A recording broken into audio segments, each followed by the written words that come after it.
siyaar nañ la. tey ñu gis benn phénomène la xale jigéen ñi gën a visé mooy que nekk ak homme marié moo leen gënal foofu nekk ak célibataire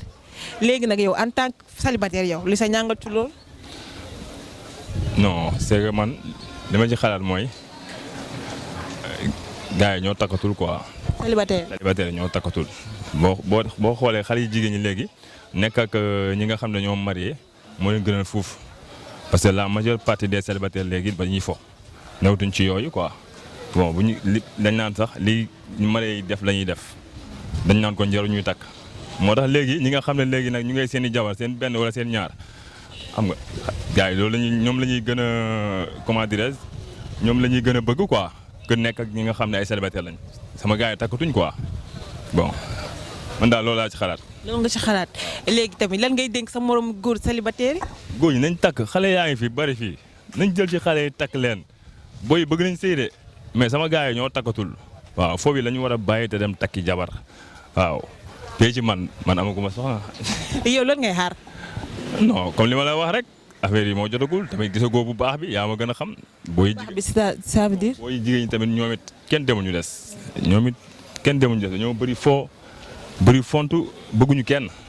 waaw bëgguñu kenn. rëy na de. waaw dañuy cuuc fii cap fii yaa ma gën a xam moo tax tamit gars yi tamit dañuy jël seen temps xool bu baax parce que sëy nekkul benn fan ñaari fan balaa nga ciy dugg na koy xoolaat bu baax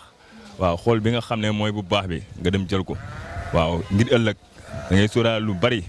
waaw loo xam ne nag nekkul benn fan ñaari fan balaa nga ciy dugg da nga koy xoolaat man daal loolu laa ci gis. léegi ci say sax man laajtelaat la beneen question tamit gis nañ ni des fois tamit sëy yi day gaaw a tas surtout ci nit ñi nga xamante ni dañoo siiw dañuy gis ñu may leen at naa lu ci biiram sëy même pas un mois mu tas sëy xëy na tamit ndogal sëy moom bu tasee yàlla moo koy dogal mais des fois tamit est-ce que loolu tamit amul benn conséquence. non loolu c'est que xale yi léegi dañ boole sëy yi dañ see booleetul mag ñi quoi parce que boo xoolee léegi bu njëkk ba suñu yaayee suñu maam yi xam nga bu ñu ameen problème ak seen i borom kër yi yooyu dañuy dem woo mag ñu baax ñu ñëw xam nga jéem ko defar ak yooyu mais léegi xale yi dañuy dem ni à l'aveugle boole ñu seen yaay dañuy bëgg a dund à toi à moi moo tax léegi bu problème amee léegi pour nga gérer ko yaa koy wéetoo quoi en fait waaw loolu mooy waral yooyu moo tax booy yi léegi duñu yàgg ci sëy léegi booy 5 ans wala 4 ans pour man loolu record la quoi booy yi léegi ay 1 an 2 ans la ñuy def sëy yaa ma gën a xam ku nekk dem. gaa yi dem seeti leneen loolu tardement la quoi en fait balaa nga cee dugg kon da nga koy xoolaat bu baax a baax a baax waaw.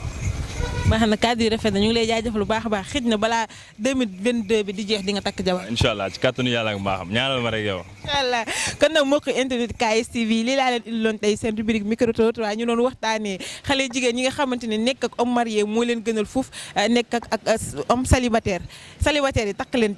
leen jabar ndax xale yu góor yi xale jigéen ñi bàyyi jëkkëri jàmbur yi ñuy topp waaw kay fee gaaf nag kon nag je vous donne rendez-vous très prochainement incha allah di remercier tonton War ak Serigne Fall ñu ma àndaloon ci terrain bi di remercier aussi toute l'équipe de la KSTV Sénégal ñee ca bureau ba maa ngi leen remercier bu baax a baax kon nag à la prochaine incha allah sur la KSTV Sénégal.